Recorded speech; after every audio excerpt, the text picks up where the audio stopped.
Para sa akin, sa from 82nd IB to 61st IB, nag-combat group ako.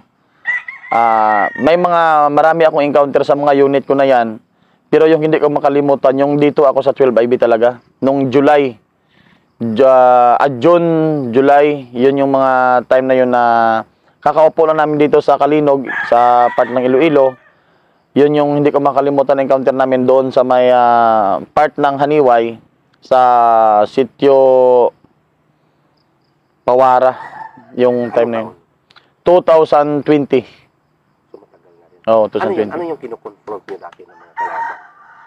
Sa amin yung part ng KR Panay o yung dito sa part ng Kwan, sa part ng Baloy kasi yung Kwan dito, Baloy yung grupo ng Baloy tsaka Igabon. NPA yun, sa part ng Kwan, NPA yun. Pero yung time na 2020 kasi, so bali hindi pa sila talaga totally na nalagasan nun kasi mostly wala pang masyadong encounter dito. So kami yung nagiging first engagement nila na Kwan, na unit. Parang malakas sila. Oh, malakas pa talaga sila dati. Paano yun? Pwede mo maikwento yung nag-Kwan kayo? Ano yung briefing sa inyo hanggang nag-ildi kayo? Sa amin, yung time na yun, yung time na yun, ako yung platoon sergeant ng SCAP platoon. Tapos yung PL ko nung time na yun, si Lieutenant Ian Gumimba. So pag briefing namin dito sa unit sa 12 IB dito sa Kalinog, yung kasi yung mga info ng total kasi mga, di ba, informant tayo ng civilian. So yun yung mga info na nakarating dito sa unit. Tapos pinaprepare kami na SCAP platoon. Nag-ildi kami ng alas 11 ng gabi papunta ng area. So bali malayo kasi masyado. So 3 days namin bago na-hit yung target namin. So 3 days na-hit namin target namin. So negative. Yun sa pinaka-point talaga na pinunta namin, negative yun. Negative. So bali kami, siyempre tayo sundalo tayo. Pag negative kasi sabihin natin na negative sir, ganito ganyan. So yung sabi ng PL ko, maghati tayo, Sergeant Bax, maghati tayo. Sabi niya, kasi dito mag-scour lang tayo, maghati tayo. Ngayon, nasa baba ako, nasa taas yung PL ko, kasama yung one stick niya. Si Lieutenant Gumimba. Si Lieutenant Gumimba yung PL ko that time. Nasa taas siya, nasa baba ako, pero creek line yun, parang patagilid. Patagilid siya na creek line. So, ang mga siguro, mga after 1 hour and a half, naupihan ko yung Kwan, naka-OP yung lead scout ko. Yung lead scout ko nun, si Kwan pa, Tyson. Ngayon, nasa Luzon naman na. Sabi ni Tyson, sir, may maingay. Sabi niya, pero wala kaming nakita na mga indication trapal, wala. Alas 2 ng hapon. Alas 2. Wala kami kasing kuwan nun kasi yung agahan namin, medyo kuwan na rin, mga alas 10 yata yung agahan namin nung time na yon. Kasi, siyempre, gabi kami naglalakad. So, yung hindi kami nakapagtanghalian nun kasi nag-scour pa kami. Kasi ang plano namin, pagbalik, doon na kami magtanghalian. So, malayo man, sabi namin, pagbalik na lang natin sa taas kasi parang pag ganun siya eh. Pag ganun siya, tapos medyo may sapa. Sabi ng lead scout ko, sir, may maingay. Sabi ko, i-hold mo. I-hold mo kasi maingay yung kwan. Maingay yung sabi sa baba. Pero hindi namin nakikita. Ngayon, yung dala kong baril noon, yung inimarang ko sa division na yung Sigsuwer, na yung sniper rifle, yun yung baril na dala ko that time. Ngayon, tinawagan ko yung PL ko. Sabi ko, Sir Gumimba, sir, may maingay sa baba. Ngayon, yung PL ko pala, nakadikit na rin doon pala sa pinagplastara ng, yung iniwanan ng mismong gamit nila. Oo. Sabi niya, positive. Kasi nakita rin namin dito yung kwan, yung mga gamit nila na mga sako. Maraming mga sako. Pero sabi niya, hindi pa namin nakikita kung saan yung kalaban. Sabi, sir, sabi ko naman sa kanya, sir, andito sa may sapa. Tapos umakyat ako. Habang umakyat ako doon, nakita ko yung kwan, nakita ko yung isang tao na yung baril niya nakaganyan, nakasandal. Gaano kalayo? Siguro mga 150. Malapit lang, mga 150. So sabi ko, sir, nakikita ko, sir, may baril. Sabi ko ganun. Isang tao pa lang yun. Isang tao pa lang yung nakikita ko. Kasi medyo ganyan kasi siya eh. Yung tao pala yun yung squad leader nila. Yung squad leader pala nila yun. Si Andoy. Yung si Commander Andoy yun. Ngayon, nung sinabihan ko yung PL ko, si Lieutenant Gumimba, sabi ko, sir, naupihan ko na. Sabi ko, mag-antay kayo ng putok. Mag-antay kayo ng putok ko. Kasi ako man yung may hawak ng baril na sigsuwer. Mag-antay kayo ng putok kasi naupihan ko na. Ang posisyon kasi, kung kailangan mo talagang medyo bumaba doon sa area na medyo slide siya. So mahirap. Mahirap yung area kasi doon. May putol na puno, malaking puno. May putol yung puno na yun. Doon ako nagplastar. Tapos ginanyan ko yung kamay ko. Pinatong ko yung baril dito. Na baril na sigsuwer. Sabi ko, sir, mag-antay kayo ng puto ko. Tsaka natin bagbagan. Kasi andyan lang man yung kalaban sa baba. Andyan yung andyan yung isang tao na naka M16 eh. Pinutukan ko ngayon ng sigsuwer, yung kalaban. Hindi pumutok. Yung baril ko na sigsuwer. Tapos kinasa ko ulit. Binaril ko. Hindi pa rin pumutok. Hanggang nakaubos ako ng 7 bala. Hindi pumutok yung sigsuwer na baril. Ngayon, kasi sa sobrang hirap ng posisyon ko doon, malalaglag na ako. Tapos pag ginilid ko yung katawan ko na ganyan, makikita na ako kasi may dumaan ng isang babae. May dumaan ng isang babae. So hirap na ako sa posisyon ko kasi malalaglag ako doon sa may gilid. Sabi ko, nakapitong bala na ako na putok, hindi pa rin pumutok yung sigsuwer na baril. Kaya sabi ko sa private, akin yung kwan mo. Kasi alanganin ako, pag gumilid din ako, makikita na ako kasi naka-front ako sa kanila eh. Makikita ako. Yung private ngayon, importin yung dala na baril. Kinuha ko yung bandolir niya, tsaka baril, tinapon ko yung baril ko sa kanya. Sabi ko, bantayan mo yung baril ko, huwag kang aalis dyan, bantayan mo lang. Kinuha ko yung baril niya. Kasi ang plano ko talaga doon, kasi alanganin naman sabi ko, pag pumutok ako dito, alanganin na. So, sabi ng private, sir, ito yung bandolir ko. So, sinuot ko yung bandolir. Hindi pa kasya yung bandolir niya. So, pinutol ko pa para magkasya sa akin kasi maliit yung private ko eh. Private. Private siya, maliit yung bandolir niya. Pinutol ko dito sa likod para magkasya lang yung bandolir. Yun na yung time na nakapag-desisyon na ako. Kasi inantay din ng PL ko, yung platoon leader ko, na pumutok yung baril ko. Kasi pag pumutok, mag-volume fire din sila. Sabay-sabay na. Ako kasi yung naging reference nila doon na pumutok yung baril ko kasi nag-radio man. Ngayon, hindi na ako nakapagtawag sa kanila kasi nag-malfunction nga yung baril. Hindi talaga pumutok yung sugar hanggang 7 bala yan. Yung bala, 7 bala talaga yan. So, yung bala nun, after nun, pinakakuha din ng MIB. Yung bala kasi tinignan yung mga bala ko. Pero may mga ano rin siya. May mga tama sa Hindi talaga pumutok. Yun yung nangyari doon. Sabi ko sa private, akin na yung baril mo. Yun na yung time na alanganin na ako. Hindi pa ako sumigaw. Bali, nag-dive na ako doon pababa. Pababa na ako doon sa may parang bangin. Hanggang nakababa ako doon sa medyo may daan. Doon ako sumigaw. Pagputok ko doon sa tao, kasi medyo tagilid na ako masyado. Andito yung tao, andito yung bato. Wala kang clear sight. No, wala. Pinutukan ko na tapos sumigaw na ako ng assault. Pag sigaw ko ng assault, diretso-diretso yan. Hanggang doon talaga sa pinagposisyonan nila. Diretso-diretso yan, importin yung dala ko. Sabi ko, assault! Pagputo ko, sigaw ko ng assault. Pag, ganon yung ko. Naalala ko, sabi ko, bakit parang wala na akong kasama sa likod? Paglingon ko ganyan, wala nga talaga akong kasama. Wala akong kasama. Ngayon, pag sabi ko ng assault, nag-volume fire yung 60 namin. 60, nag-volume fire 60. Tapos, dinadaanan ba ako ng bala ng 60 namin kasi andito ako sa baba, ang 60 namin, andun nakaposisyon sa medyo taas. Yung pinupunta riyan ng 60 namin, doon sa pinagposisyonan din ng kalaban. Tapos ako, doon din ako papunta. Kaya sinisigawan ko na yung 60 namin na itaas mo yung yung aiming mo kasi matatamaan ako. Tapos pumuputok din dito sa kaliwa ko, yung PL namin, si Sir Gumimba, yung tao niya, pumuputok na rin. Papunta rin doon, pumuputok yung kasama nila. Tapos dumaan ako doon sa medyo may area ni Sir Gumimba. Pagdaan ko doon, sinigawan ako ni Sir Gumimba. Na sabi niya, Bakaro, ano yung ginagawa mo? Nagpapakamatay ka ba?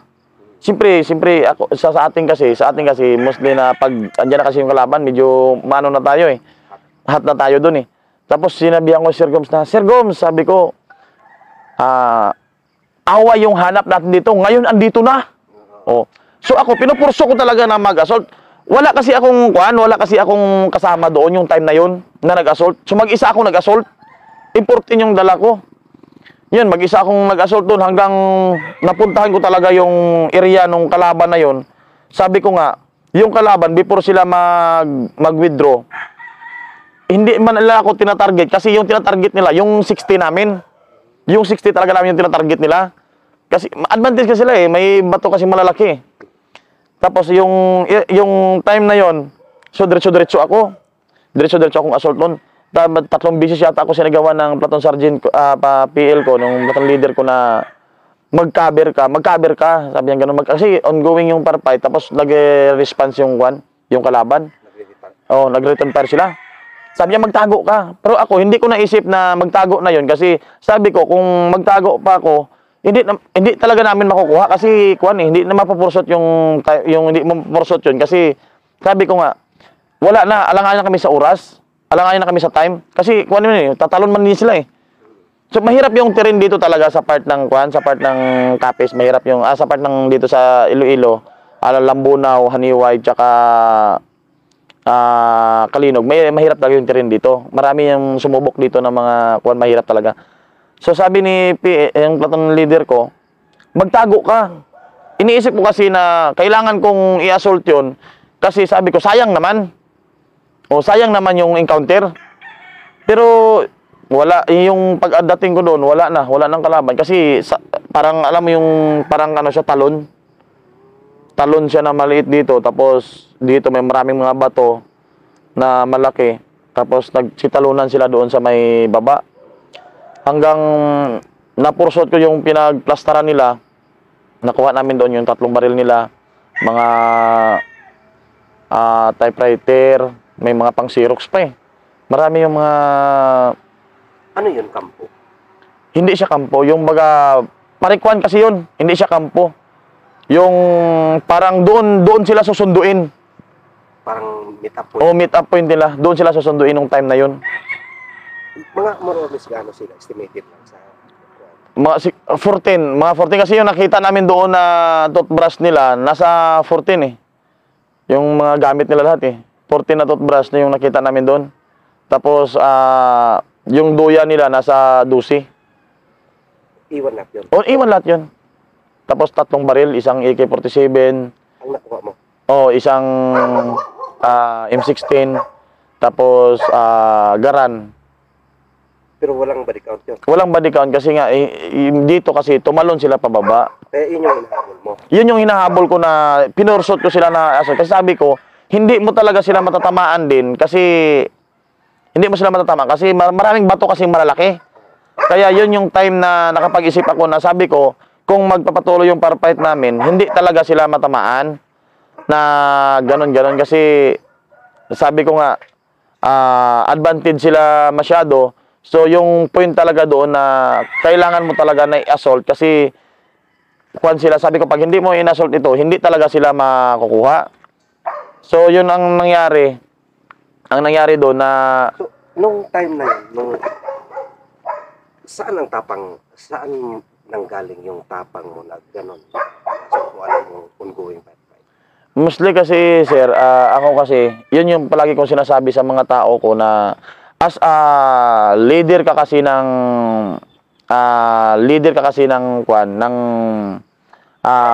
platoon sergeant o squad leader ka man, doon kasi nabubuhayan yung mga tao mo pag ikaw mismo yung nangunguna doon sa mga ganyan na pag-assault ka. Kasi once kasi nakita ng tao mo na, uy, yung platoon sergeant ko nakatago, walang command.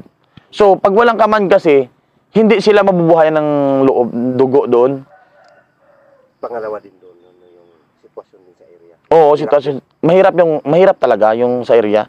Kaya nakapag-decide ako na, tinitingnan ko man yung area, tinitingnan ko rin yung area. sabi ko, mahirap talaga. So, yung nakababa na ako doon ako sumigaw na assault. Akala ko may sasama sa akin. Ay, wala pa lang sumama. Mag-isa lang ako pala na assault. Kaya sinigawan din ako ng platoon leader ko, ni Lieutenant Gumimba, na mga araw, sabi niya, nagpapakamatay ka ba? Sabi ko, sir, awa yung hanap natin dito. Yun yung talagang diretso-diretso ako. Yung pumuputok yung baril ko, yung importin. Kasi importin na yung baril ng private, yun na yung dinala ko. Yung baril mo nandun na Ando na sa private kasi hindi nga pumutok yung baril ko. Kalapit-lapit lang yun kasi may ano yung sigsawer yun, may scope yan eh. So malapit siya masyado kasi nasa kwan lang, malapit siya masyado. So bali, yun talaga yung time na hindi ko makalimutan. Sabi ko, pag lumihis ako, kasi yung NPA din kasi nakaganyan man, nakatingin siya doon sa taas, pero hindi niya lang ako makita kasi nakadapa yung tropa ko, tapos ako naman nasa puno ako ng kahoy. Sabi ko, pag lumihis yung katawan ko kunti, makikita niya rin ako. Kaya alanganin na rin, sabi ko, alanganin na rin ako kasi malalaglag naman ako doon sa may pinagposisyonan ko. Kaya yun na yung time na kinuha ko na yung baril ng private, tapos tumalon ako pababa. Tapos sabay sigaw ko ng assault na. Kasi mahirap naman na kung magparfight kami doon, wala talaga, wala, hindi mo talaga sila matamaan. at saka talonin sila kagad. Gaano katagal din yung return fire nila? Matagal, nasa mga 5 minutes siguro kasi nagbakbakan pa eh. Yung bago ako sumigaw nung aso kasi pag mga 3 or 5 guro, 3 or 5 minutes. Kasi advantage sila eh. Grabe yung return fire nila. Yun yung time na habang pumuputok yung 60 namin, nagre-return fire din sila. Doon yung tama ng 60 namin, andun sa posisyon nila. Pero may mga bato na malaki. Kaya sumigaw ako doon sa baba na medyo iangat nyo yung 60 gunner ko. Sila si Losis pa yung time na yun. Sabi ko, Noy, iangat mo. Malakas yung sigaw ko eh. Tapos yung dito sa kabila, nagpuputok din. So yung bala kasi, doon dumadaan sa akin yung bala. Kasi yung iniisip ko kasi doon, sabi ko, ipupursot ko na kasi hindi talaga matamaan din. Yun yung time na kapag isip ako na ipurso ko talaga na i-assault ko doon. Kasi kung malayuan yung firefight, hindi mo makuha. Kaya nakapag-isip ako, sabi ko, yung sabi nga ni Lieutenant Gumimba na ilang bisis niya akong sinigawan na ganun. Eh sabi ko, sir, matagal na tayo nag-operate, isang time na isang pagkakataon na nag-encounter na.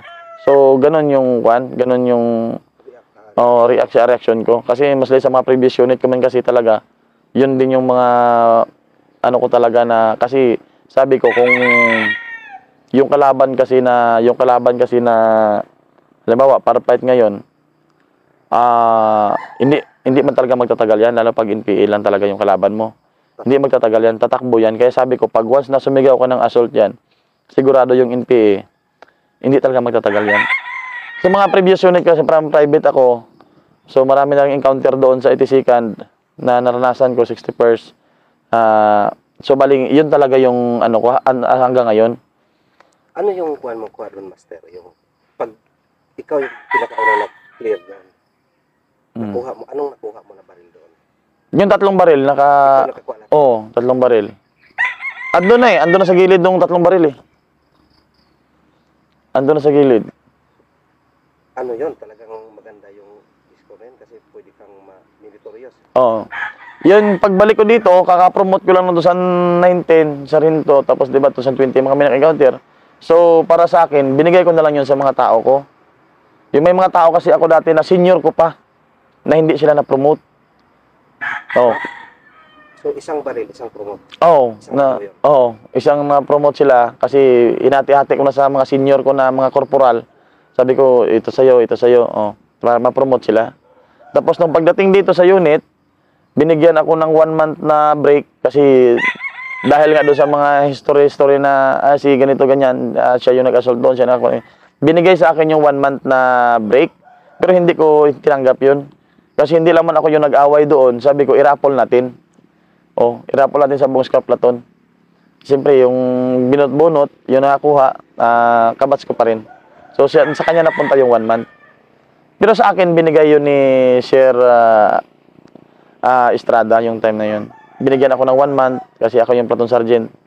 Binigyan ako ng 1 month na break kasi narinig niya naman yung mga sabi-sabi doon sa bundok. So sabi ko, hindi lang man ako yung nakikipaglaban doon. Kasama ko yung tao ko. So sabi ko, yung 1 month na break na yan, hindi ko tatanggapin. I-raffle natin. Kasi sama-sama tayo doon sa bundok. Ayun, niraffle namin, binunot-bunutan. Yung kabats ko pa rin nakakuha. So yung umuwi ng 1 month. So, ganun yung kuwan mo, no? Pag, ano mo sa pagsiservisyo at saka yung pagka maunawain mo rin sa kasama mo. Kumusta ang tropa na tayo? So, yung time, wala naman kaming wounded that time. Wala kaming kwan doon kasi kwan naman sila, okay naman yung, sabi ko nga, basta ito lang yung kwan ko na habang nandun ka sa part ng encounter, yung unang-una mong isipin yung safety rin ng tao mo, kung saan sila magposisyon. Basta alam mo na yung safety na hindi balik. Kasi useless naman kasi na marami kang recover, marami ganito, tapos napatayan ka ng tropa. Yun yung masakit. So, yung time na yun na sinasabi ko, yung nagposisyon pa lang, yung naimingan ko na yung kalaban, sabi ko, unahin nyo muna yung sarili nyo. Bago ako pumutok. Kasi hindi ako, kung pinutukan nyo kasi kaagad yun, hindi pa ka nakaplastar eh. So, iniisip ko rin na yung safety ng tao ko. Sabi ko sa kanya, magplastar muna kayo na magiging safety kayo. Kaya yung tumawag ako na, sir, antayin niyo yung puto ko. Kasi yung tao ko, pinaplastar ko pa, na magiging safety din sila. Kasi mahirap kasi na marami kang recover, mga ganun. Tapos, may tao ka na wounded or may tao ka na matayan ka ng tao. Yun kasi yung walang, walang kwinta yung mga recover mo pag nalalagasan ka ng tao. Bilang leader kasi, masakit para sa amin yung ganong kwan. So, ano yung kwan? Hindi ka takot bang tamaan? Siyempre, para sa atin, takot tayo na matamaan. Unang-una, may pamilya tayo eh. May pamilya na nag-antay sa atin. Yung mga magulang natin, nag-antay. Yung mga kamag-anak natin, kapatid. Pero sa part kasi ng paninerbisyon natin, kumbaga, ando na yung accept mo na. Accept mo na. Tsaka hindi kasi kwan sa atin yan na ranger tayo na kumbaga as a leader ka, ranger ka sa infantry. So bali yung time na yun, bihira kasi yung ranger dito sa infantry. So pinapakita ko lang talaga sa kanila na minimotivate ko sila na as a ranger ka, dapat ikaw yung, kasi nandyan sa'yo yung tinatawag na special skill eh. So, para ma-encourage ko sila na ganito yung mga time na pag ranger ka, alam mo, kasi di ba pinagtrainingan mo. So, yun yung takot tayo matamaan, takot tayo, pero nakasalalay sa atin kasi yung pagiging ranger natin na kahit anong mangyari, alam mo yung bagay na gawin mo, pero safety ka. Kasi tinuturo man yan. May diskarte. Oo, may diskarte ka. Yun yung minomotivate ko palagi sa mga tao ko na, in-encourage ko sila na sabi ko, mag-ranger kayo kasi sabi ko, hindi sa kwa na nandito ako palagi sa inyo. Mas naman, marami naman ang ranger. So, kayo ngayon, may 6 naman na kasama ako dyan. Pasalamat naman ako. So, isa yun sa mga naging karanasan mo rin ako. Yun yung mga time na ilang beses akong sinigawan ng platoon leader ko na baka raw magtago ka. Pero hindi ko pinansin kasi yun. Kasi yung iniisip ko talaga na kukunin ko yung target talaga. So, maliban sa mga accomplishment na yun, ano pa yung accomplishment mo dati? O, kuwan na. Ang dami nagsabi na ang dami mong na-recover na baril. Oo. Pero yung sa mga part ng unit ko, yung galing ako ng Itisikan IB, private pa ako noon, scout platoon pa rin ako noon. 2000 pag-graduate ko ng 2012 sa Ranger, scout platoon na talaga ako noon. Pag-report ko na private, scout platoon ako, tapos pina-ranger ako. Yun. After nung pag-graduate ko ng SR, bumalik ako sa scout platoon. Balik ulit ako ng operating troops. Yun. Marami na akong encounter dito sa part ng Iloilo. Yung mga na-recover kong baril, siyempre may mga senior pa dati, siyempre as a junior ka. PFC ako noon, sabi niya, marami ka pang encounter na maranasan. So sabi niya, baka pwede mo na lang ibigay sa amin. Kasi dati may mga ano pa, may mga senior ako na 84, 85 yung cell number na mga Pepsi. Oh, marami pa dati. Yung 2012, So, ano 13. Oh, marami pa sila. Tapos magka-encounter kami. Sabi niya to, Bax, akin na lang yan kasi hanggang ngayon, PFC pa ako. So, ginagamit nila sa promosyon. So, happy ka rin naman naman. Oo naman kasi, Anong pakiramdam na? unang-una kasi, natutuwa ako kasi, alam mo na, napopromote sila na mga senior ko dahil doon sa tulong ko sa kanila. Yun yung mga, kaya as hanggang ngayon, na kahit bumalik ako ng 82nd IB, andun pa sila, bumalik ako ng 60 pesos, welcome na welcome ako sa kanila kasi nung time na yun na, siyempre, nakakatulong ako sa kanila. Ay sa akin kasi noon, Pepsi ako eh. So, hindi ko pa naman, siyempre, as a, greenhorn pa ako nung time na yun. So, hindi ko naman, kailangan sabi ko, darating yung panahon, mapapromote din ako. Pero sa kanila, yung sinasabi nila na, to, Bax, akin na lang yung baril na na-recover mo. Tapos yung sabi niya kasi matagal na ako sa ganitong rank ko, hindi pa ako napapromote. So ginamit nila. Marami na ako nung 4 yata na ibigay ko yata eh. 4 na baril sa senior ko. 4? Yung kuan ako, itihisikan IB. 4 yung naibigay ko sa kanila. Sa mga senior ko. Grabe din yung recover mo talaga.